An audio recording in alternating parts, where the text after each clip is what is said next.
Folks, thank you very much for joining this VIP tour of the IHE European Connectathon online. So it's happening.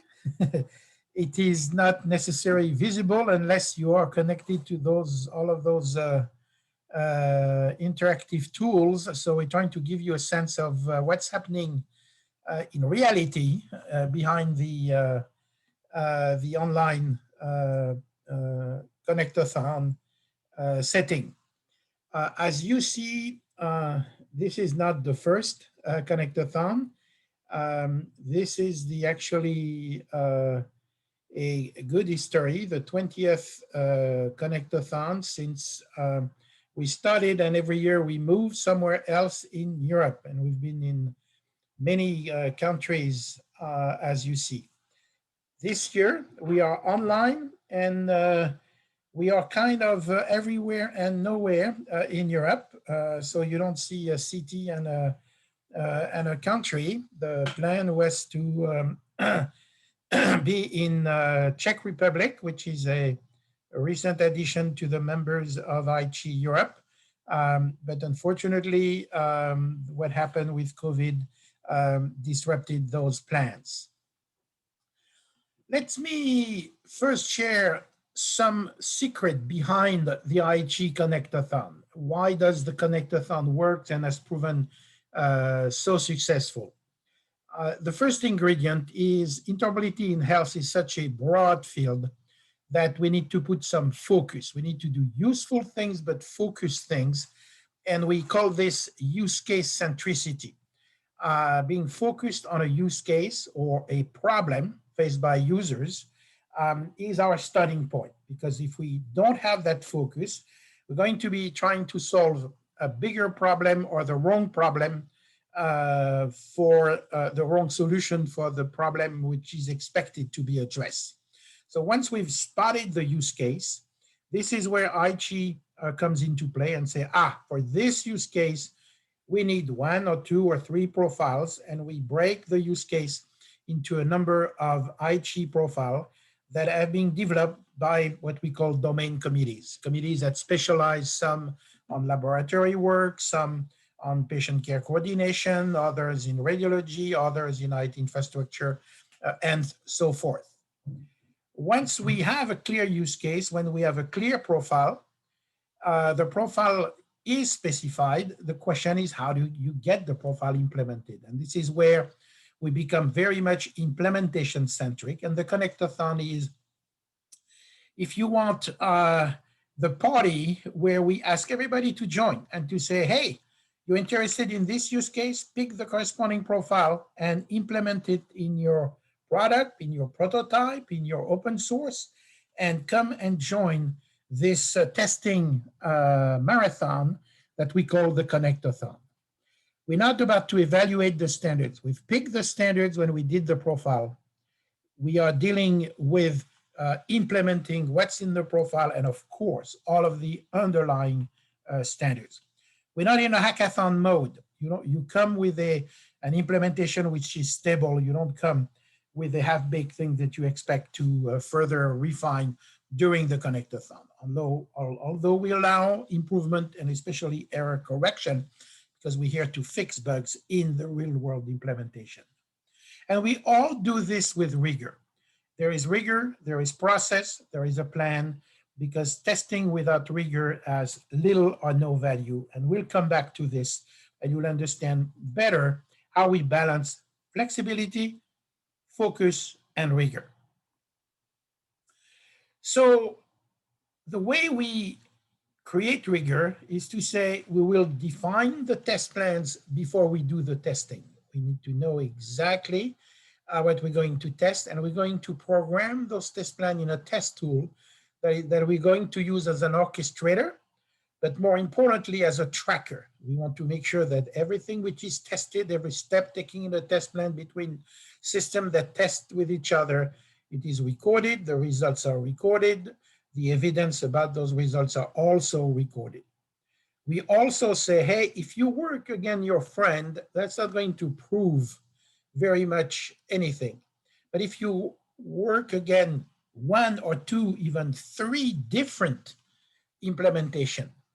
At that time, you're beginning to have a good sense of stability for your implementation, but you're also building trust in the quality of implementation of the partners with who you test. But it still requires a little bit of oversight. So we add monitors that are neutral, and I will introduce you some of them later in this presentation, so that those monitors oversee, check that the result which are claimed, the success which is claimed is indeed what it is claimed to be, so that we have that verification, that validation, that rigor. And last but not least, as I explained, that Gazelle is a test management platform and not only test tools, but as well as rigorous test plan and the tracking of those test plans. This is how we bring the test rigor, but we want, along with the test rigor, to make sure the Connectathon is a culture change, learning that you can only succeed if you collaborate. This is a golden rule in interoperability. And it's easy to say, everybody will say, yeah, yeah, yeah. And then you say, okay, bring your implementation of the Connectathon and prove to yourself that you are able to collaborate, that your competitors can be your friend when it comes to interoperability. So getting help is normal, it's natural, and we will make sure that in doing this, we keep in mind that we are trying to satisfy the clinician, the customer's need, the health authorities that are pushing and driving interoperability in their program. This is why when you look at this, you see that IHE is not a standard body that is producing standards. It's a body that is delivering adopted standards organized in use cases with the necessary tooling in order to deliver interoperability. So it's an interoperability delivery tool. So somebody who says, I'm using HL7 standards, I don't need IHE standards, has typically not understood the value that IHE provides. Let's step back, because IHE has taken a position that says, when I write a profile, I want it to be international in scope. Why? I'm going to make it international in scope so that it works in most countries with little or no adaptation. We want reuse because at that time we get economy of scale. If anybody would say, I have developed my own internet standard and I'm using it in my country, everybody would laugh at that person. We really understand that the internet standards are powerful because they are consistent across many countries, across many continents. We also make IHE profile come with test tools. This is where the IHE Gazelle test tool play a critical role, not only in the Connectathon, but beyond. We'll come back to that point. We want IHE profile to be there to minimize risk, both for the vendors and the people who do the deployment, the users and the clinicians. We want to use standards that are widely used, that are flexible in meeting a variety of use cases, although in each profile they are used in a specific use case. We also recognize that a single standard to solve all of the problems of healthcare interoperability will never exist, so therefore standards have to be combined. And that's one of the things that IHE takes care of, is to ensure that different standards can be assembled and work together in a seamless way. We also have our profile that have been recognized by the European Commission. This is an important element in Europe, 27 of them. And more importantly is today there are millions, I would say hundreds of millions of patients whose records are being shared using IHE profiles. So we're not talking theory here. We're talking of things that are deployed in many countries in Europe, deployed in America, deployed in China, deployed in Japan, and in Korea, and in many other places in the Middle East, for example. So we are not after the myth of the good of the better standard to solve interoperability. We know that we need robust standards, but we also need the fitting of those standards to a use case, their profile shaping, and the testing that come along with the profiling process. And this is a 20-year-old process that we want your organizations to benefit from if you've not yet leveraged it or continue to leverage it if you've already experienced it. With 2020, 2021, we had to evolve the Connectathon to make it work in an online manner. And this online testing process had several challenges to address. We had a legendary trust and collaboration approach that was something that was extremely valued in those large face-to-face testing events. It has to be created or recreated or reinvented as best as possible. We will probably never do it as well as we do it in a face-to-face in an online mode. And that's one of the challenge we are addressing in last year and this year online Connectathon. There are new challenges. Connectivity is far more dispersed. We cannot master the bandwidth of the network all in one room. Therefore, all of those interactions with hundreds of participants, monitors, systems, all of this has to come into play. And communication, therefore, becomes important. And yes, we have a powerful Gazelle test platform tool, but we need more tools combined with the test platform in order to ensure that the people will test effectively together and get the right support at the right time. This year, Connectathon has over 100 participants coming, supporting 30 registered systems coming from 11 countries and dealing with 45 profiles that span the spectrum of public health and regional and national and hospital-centric and international information sharing. We have 31 monitors from 7 European countries, plus the USA, plus Turkey, plus Africa. And we are very proud to welcome, after we had a couple years, South Africa sending us monitor, we now have Gabon with a national program supporting with monitors the Connectathon. This gives you a little bit of who those people are, which country they come from. I'm sure you may know several of those. And it is very important, and we want to thank our volunteer monitors that are essentially funded by the organization to be there. IHE is not paying them because we believe that there are many organizations that are interested to participate and to guarantee the fairness of an IHE Connectathon, as well as take part of the learning process for themselves and for others. So let's land a little bit on practical thing.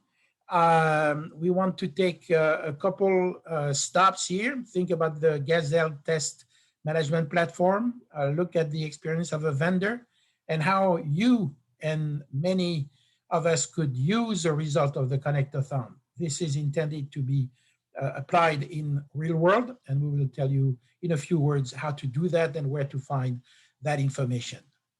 So the strategic role of the Gazelle test management platform.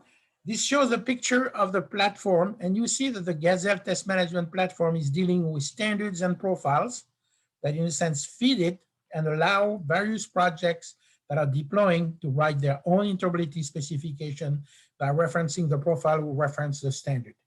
And we've seen and we've spoken to the fact that it drives quality. And the Gazelle platform is in the middle of this. It supports Connectathon, but you see that it supports many other things that we're not discussing in detail today. Conformity assessment, certification, projectathon, testing specifically for projects, and a deployment in the real world. That's for the e-health projects, but equally for the vendors, it can serve internally for product development. We have several vendors that have a copy of Gazelle installed in-house, Connectathon, of course, and conformity assessment. So let's pass the baton to Steve Moore and have Steve tell us a little bit more what it is about to test in the IHE Connectathon. Thank you, Charles, and thank you for inviting me to give this talk. I'm sure it's because of my charming personality. Absolutely. So I want to talk about general testing cycle and how that ties into Gazelle. You know, as a technical project manager, I read the IHE profiles that are assigned to me. In this case, we're talking about IPS. I extract requirements from that as vendors do for their products. I then use that to define a test strategy or test cases, and I enter that into the Gazelle master model, which is a database that we use to model the IHE environment and IHE tests. Once that's in the master model, a Connectathon participant will log into Gazelle Test Management. They will find their work list of items to complete based on their registration. They will work through the test cases for all their registered profiles. And again, IPS as an example, they will complete each individual test and mark it complete. A volunteer monitor, as Charles mentioned, also has a work list in Gazelle Test Management. That monitor will review test evidence as entered by the participants, or they'll review in person, or in this case, review remotely.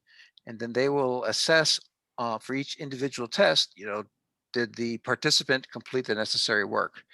At the end of the day, at the end of the week, a technical project manager, and there are several of us, it's a limited number, we grade each profile actor combination for each participant. So we take the review provided by the Connectathon monitors and make our assessment and tell people that they have completed their work or they have more work to do. And all of this is managed in the Gazelle test management platform. 20 years ago, we did this with large pieces of paper taped to a wall. Now we're doing it in a computerized system, which is much more efficient. Next slide, please. This is an example of a dashboard that a participant would see. In this case, a creator of IPS documents. And thank you. The participant sees a list of tests and then some metadata that tells them how many tests they need to run, also gives them status of current tests. And so they work through this list, they complete all their work, and it helps them organize their day. The test cases are things that I have entered into Gazelle, as I had mentioned before. And I want to point out for IPS testing, the test clinical data that I'm using came from the Trillium Bridge project. And so I was able to reuse that. And I would like to thank those folks for handing that to me. Validation of FHIR IPS documents is done with a tool from MITRE. And I got some online support today and yesterday from the IPS community in the HL7 world. And so I certainly appreciate the help that I get. So Charles, next slide, please. Yes, hold on. Yep, great. This is another view that a participant would see. This is a results dashboard that's in Gazelle, which shows overall testing status kind of at a higher level than the last slide. In this case, it's a content creator. As they complete their work and I mark pass, those individual rows will turn green. And I want to call your attention to the third column, which says option. And there is an option about halfway down that says IPS creator FHIR. Wanted to point out that the IHE IPS profile refers to either creating a document in CDA format or a document in FHIR format. And that's important for organizations that have an existing CDA base and want to continue using that. So we want to make sure we leverage their investment and not just force them to use the newer FHIR standard and give them a transition strategy. So the IHE profile is allowing both with options so that you can pick and choose what best suits your environment. Next slide, please. Great. So I actually stole this slide from Claudio. It may show up later. For testing IPS this year, I am focusing on the required elements. And so in the composition, the required ones are marked in red: medication summary, allergies and intolerances, and problem list. There are a number of recommended and optional sections in the IPS composition, and wanted to call attention to immunizations, which is certainly important in this COVID area. And I'd like to point out that, the test requirements that I gave participants said, focus on the required elements. Two of our participants decided to extend their work further and add immunizations to the mix. And so I am grateful to them that they took that step without being asked to do that. And so this is an example where people use the testing infrastructure just to extend to do some extra work because they have each other's attention. And I view that as one of the success stories in this environment where people will do some of that extra work because it's important to them and was not addressed by a test case. So Charles, that is the end of my talk, and I will give it back to you. Thank you. So you've heard a little bit in testing that we had example here with the IPS, or the International Patient Summary. Let's take a little bit of a deeper dive on the International Patient Summary. This is a summary document, and I want to restart from the slide that Steve used, and it defines for a number of sections area of health summary information that relate to a patient and that are of interest to somebody else that is going to treat the patient downstream. So I want to make a record of a patient summary about a patient, and I will pick and choose the relevant section given the treatment and the examination and the diagnosis I performed on a patient. So we see that the International Patient Summary is fairly rich.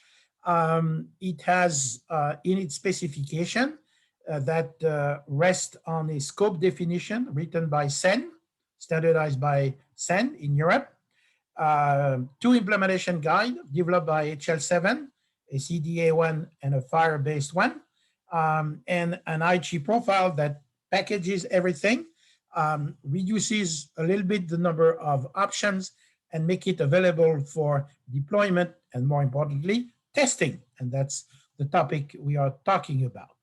So this IPS profile is something that we want to promote all in Europe with SEN, IHL7, and IHE, but as well a number of organizations that are global in nature that involve health authorities and collaborative exercise leveraging the deployment of IPS, including the use of WHO in the use of IPS for the COVID vaccine. The testing happened in a real scale for the first one at this European Connectathon with a good and stable profile. And I would like to hand over to Kostas from Gnomon, because Gnomon has been one of the 4 vendors that has volunteered and says, I will come and test the IPS. Kostas, why did you come and decided to test the IPS? Hello, good afternoon to everyone. We are, as Charles said, from Gnomon, me and Despina, who is participating in this meeting. And we are a company based in Greece that we have products for e-health, for patients and practitioners, and more accurate for the patient to monitor his patient records, to share his health records with practitioners, and to monitor his health and all this stuff. So testing IPS for us is a must, because we can easily, if we integrate with IPS, we can easily import data from IPS that can be exchanged via several manners, and import the data from IPS into our platform, and then give more data to the patient, to the relevant parties that communicate with the patient. Thank you. Could you tell us a little bit how much you've been testing, how challenging it was, how interesting it was? Yes, we have finished today one part of testing that we can share our IPS, and another company has consumed this IPS from Daedalus, and we have successfully tested. We have also tested the content of IPS with the Gazelle validators that is correct and contains all the required information. in order to be safely exchanged with and shared with the other partners. And now we are in progress with some other tests. So you were able to exchange an IPS with a vendor you had never interacted before. Is this correct? Yes, this is the good part of this testing, because we tested with a company that we don't know, and this is more difficult now that it's a remote test event, and you can't see them. So we test with them successfully, and it's a very good point of this testing event. Okay, thank you. So and now we wish Desna you can demonstrate a bit. Okay, go ahead. I will stop sharing. So please, Despina, go ahead. Hello. Yes. I will share my screen.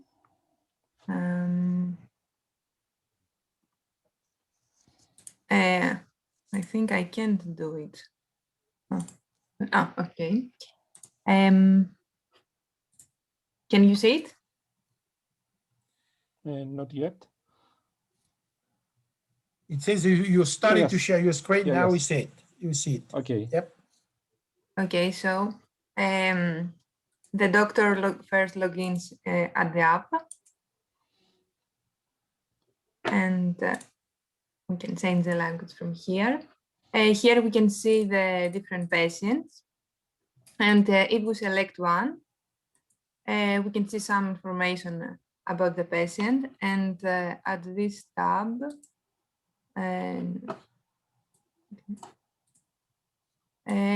we can see the information from the IPS. For example, immunizations. Here we have the immunization for the COVID, the Pfizer, and allergies, and also the medications. And here, if we click here, we can see the information about the medication, which medication is provided to the patient. Also conditions and all the other resources that the patient has. For example, this patient has more resources. He has also allergies, and we can see the reactions to the allergies, encounters, procedures, and diagnostic results. Also, from here, we can upload we can attach a URL from a file server and upload the IPS bundle. Import this into our system for the testing purpose of this event. Okay. Excellent. Thank you very much. And good luck to finish your testing with the IPS and other IHE profile that you may be testing. Thanks a lot. Thank you very much. Thank you very much. So where is my sharing in place? Here it is. So let's move on to the quick and last part of this presentation. You say, great, but what do I do with this Connectathon? You had a lot of fun, you accomplished a lot, you debugged the profile, you debugged the products, but what about procuring? The first step and the basic usage of the Connectathon result are shown in this browser. I'm on a public website where you see many vendors, and this is a small part of the 300 or 400 vendors that have tested at IHE Connectathon. And we picked one profile, and you see that the profile has a number of actors on top, and a company like the one highlighted in red has 1, 2, 3, 4 actors for which it has successfully tested at the IHE Connectathon. We're not going to dive into detail, but a profile is about the number of entities communicating with each other. We call those actors. They are typically implemented in different systems from different vendors. So this is the first way, is you access the Connectathon result, and you can ask in your procurement a vendor, please provide Connectathon results for this product. Which Connectathon, which year, which profile, which actor. And you can go and check that the vendor is telling you the truth, because those results are published and are public. There is a more sophisticated way to use IHE, which is to place it into a broader project.